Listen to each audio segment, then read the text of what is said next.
I think that the reason why people believe in the existence of the ISS is because it makes them feel better. It's some kind of reassurance of their belief system and their psychological state of mind.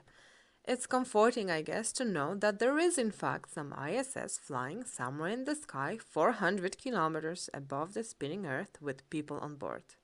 It's really mind-blowing and simply amazing achievement of the entire mankind. International Space Station. Bullshit! International Fake Station! There is a saying, if I can see it, then I'll believe it. So people can see it on the pictures, on the internet, and everywhere else. And it's just impossible for them to realize and comprehend that whatever they see on those pictures is not real. It's not the ISS they think it is. Anyway, Paul Clark made an entire film about this, so let's hear what he has to say. One rather laughable claim I hear is that the International Space Station can't be a hoax because I can see it from my house. Well, can you see people inside it from your house? No, there is clearly something up there orbiting. It just happens to be empty and has never been manned. It's just an orbiting tin can. And the fact that it's empty means it won't really be subject to any forces moving it back and forth, and all the considerations I mentioned with people like Chris Hadfield going through the station at breakneck speed aren't a problem. So it's very possible to have an empty orbiting tin can, which is what the International Space Station is. And they have some cameras mounted up there as well to do some of the shots supposedly looking down from it. Another aspect of the illusion of space travel is spacewalks. These are faked inside a swimming pool. It's a custom-built swimming pool, and that's a great way to fake zero gravity. They now wear snorkels to make sure that they don't drown in space. How can this be happening? A snorkel in space?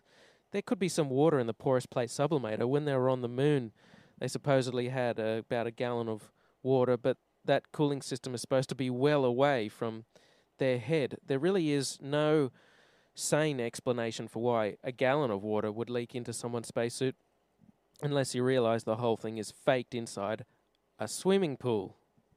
In this scene, you can see the Chinese spacewalk, and you can see a bubble coming up from the guy's suit. How do you have a bubble in space? Space is supposed to be a vacuum, not a swimming pool, but it's obviously just a swimming pool filled with water.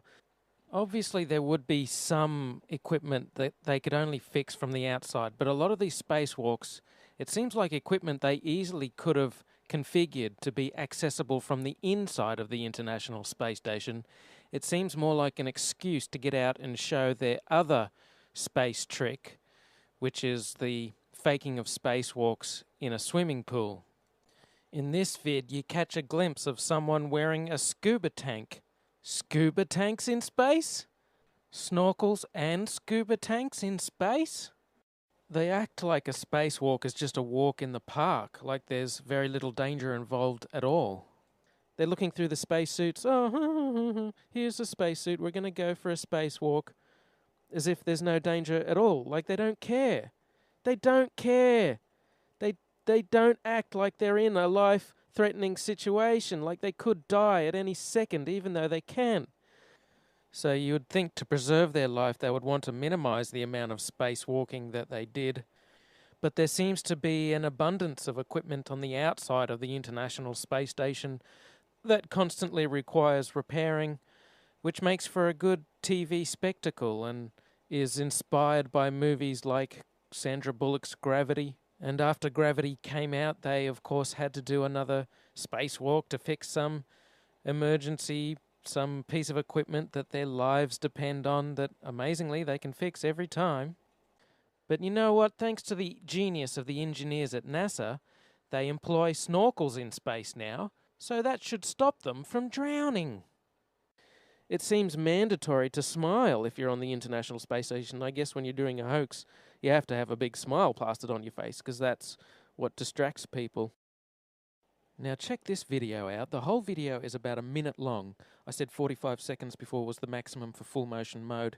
It may be more like a minute that they can do this full motion zero gravity mode.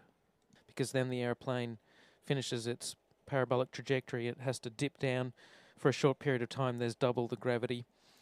Anyway, have a look at the end of this, and there's a strange motion to the center. Take a look at the way it moves. It kind of skips out of her control a couple of times. First it dips down and then up a little bit, and then at the end it goes up a little bit, and she kind of looks a bit embarrassed, like she's been caught putting her hands in the cookie jar. Oops, I hope you didn't see that. No, we didn't see, Katie. Just keep the beautiful smile on your face, and that'll distract us from the hoax. They supposedly urinate into these funnels. How do they keep it clean? How do they stop it from being encrusted with dried urine? You can't use water to clean it. You could, but you'd be wasting a precious resource, and then there'd be dirty urine-filled water floating around the cabin instead of ordinary water. So to summarize, they're living with their own excrement, their feces and their urine. They build the International Space Station out of long, thin segments. There's all kinds of motions being translated to the International Space Station through these blue handles everywhere. They could spring a leak between segments easily. There's no airlock between segments. They don't do laundry or have showers, and they're incredibly uncomfortable the whole time. They don't have access to proper medical treatment or facilities. They have to routinely go outside to fix equipment because they like to put stuff on the outside of the International Space Station that can only be fixed from the outside. So in short, this International Space Station is a suicidal hellhole. It's an awful place to visit. Every second their life is in danger and they could easily die, yet nothing ever goes wrong that they can't easily cope with and fix given the incredibly limited set of tools they must have up there. And they act like they don't care. The International Space Station is the worst place in the world to be, and yet they act like it's the best place you could be. When they're supposedly in the International Space Station, I suspect they're actually in the astronaut facility Star City, Moscow. There's a specially built training facility. There have been very few civilians in space. One of them is a South African millionaire. He had to do several months of training in Star City, Moscow, and what you do is you learn the zero-gravity tricks. That's what the training is for. They will tell you, oh, it's training to handle contingencies on the International Space Station, and if someone gets sick, you have to get in the Soyuz and quickly hurry back to Earth, or if you have to do a spacewalk. They have to hide in Star City, Moscow, because if they're photographed anywhere, it would ruin the whole hoax. They have to stay very hidden. In fact, they basically have to live in Star City, Moscow, as they would do on the International Space